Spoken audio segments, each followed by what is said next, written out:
following on from her speech on the importance of arts and culture in cities outside of London yesterday, the Shadow Culture Secretary Maria Eagle stressed the surge in belief and activity which culminated in Liverpool's year as European Capital of Culture in 2008, and the region's economic and social development it brought with it.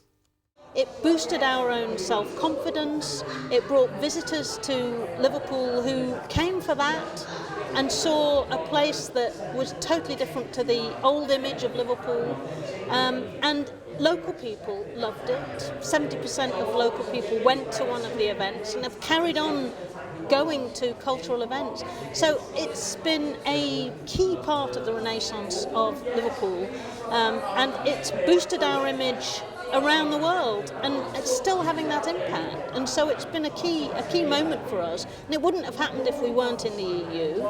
If we now leave the EU, the potential that there is there in the European Union for our creative industries will be much harder to realise.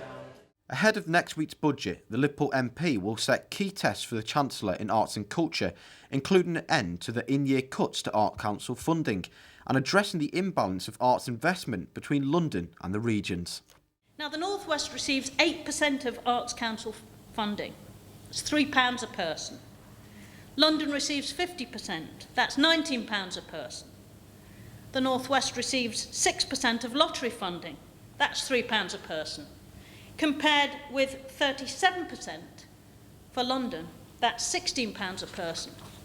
Now, I'm not saying the money should be taken from London and given to the English regions, though that would be one way of redressing the balance. But I am saying that the Chancellor must invest in arts and culture in the north, just as Mayor Anderson and Liverpool City Council have done.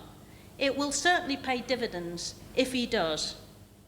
Our cultural industries are growing at twice the rate of the economy generally, and creating jobs at twice the rate of the rest of the economy.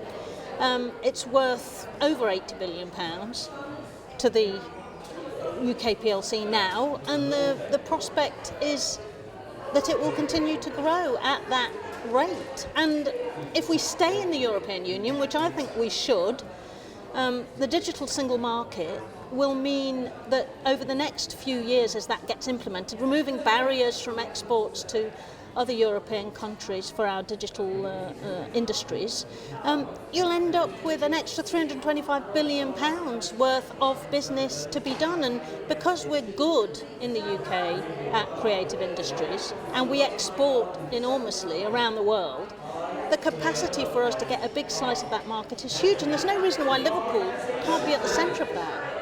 After the huge success of Liverpool's European Capital of Culture in 2008, the city benefited greatly both economically and socially, and thus proves to be a shining example of why arts and culture play such a vital role in the regeneration of core cities outside of London. Nathan Griffiths, BayTV Liverpool.